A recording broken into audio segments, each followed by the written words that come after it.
Hey there, what is up you guys? I am Jerry and welcome back to the channel, The Chicago Griller. This is the show where I share my favorite tips, tricks, and recipes for the Weber Q. If you think that I can help you out, hit the like button and subscribe. Today I'll be cooking up a recipe that I originally found in the New York Times cooking app, and it's one that I have adapted for the Weber Q. This dish has turned out so well on the grill that we have this maybe every other week or so in my household. So you're going to want to check out this video and you will quickly find out why.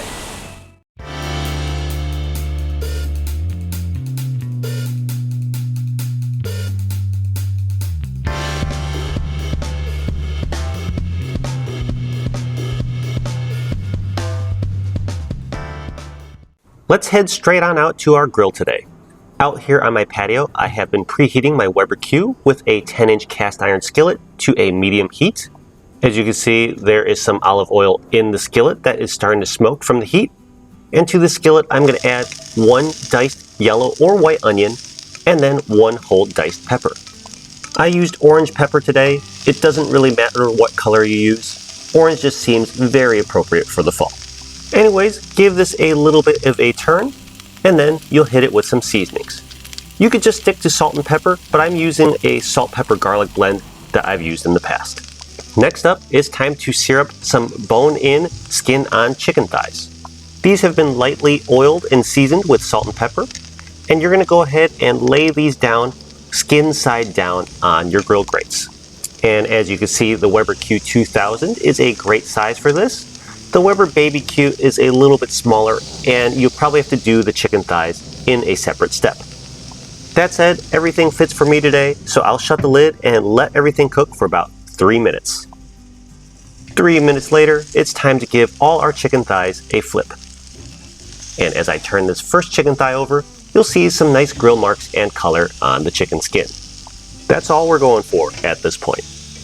One other note as you turn your chicken thighs, be careful not to touch the edges of your cast iron skillet.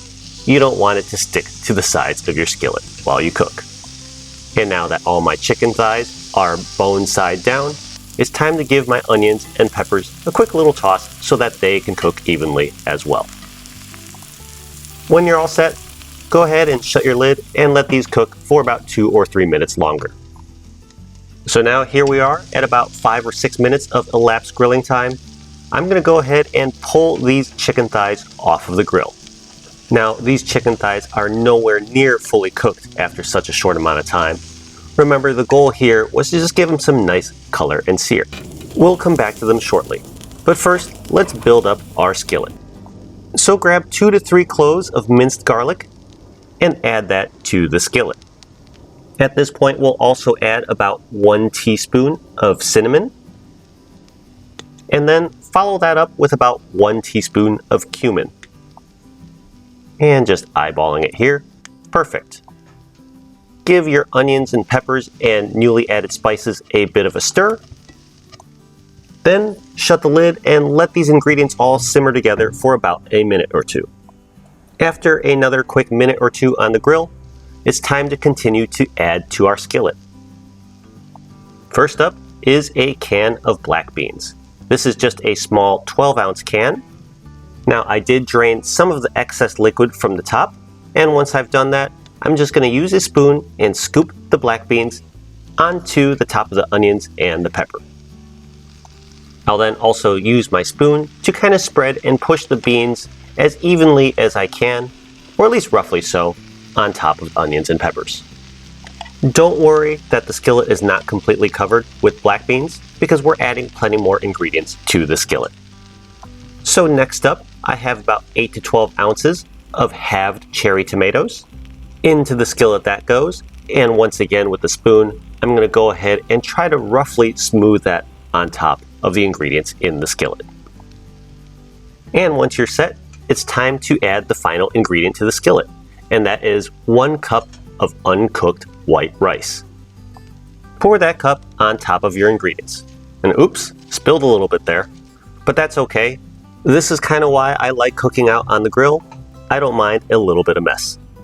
Anyways, once again, grab your trusty spoon and smooth the rice layer on top of your tomatoes. Now, obviously, white rice is not going to cook itself without any liquid, so at this point we are now going to add about 1.5 cups of chicken broth. 1.5 cups should bring it right up to the same level as the rice layer. All of the rice doesn't have to be completely submerged by the chicken broth. The liquid will cook and steam the rice on the grill. The uncovered bits will still cook through, it'll just be a little bit of a crispier layer.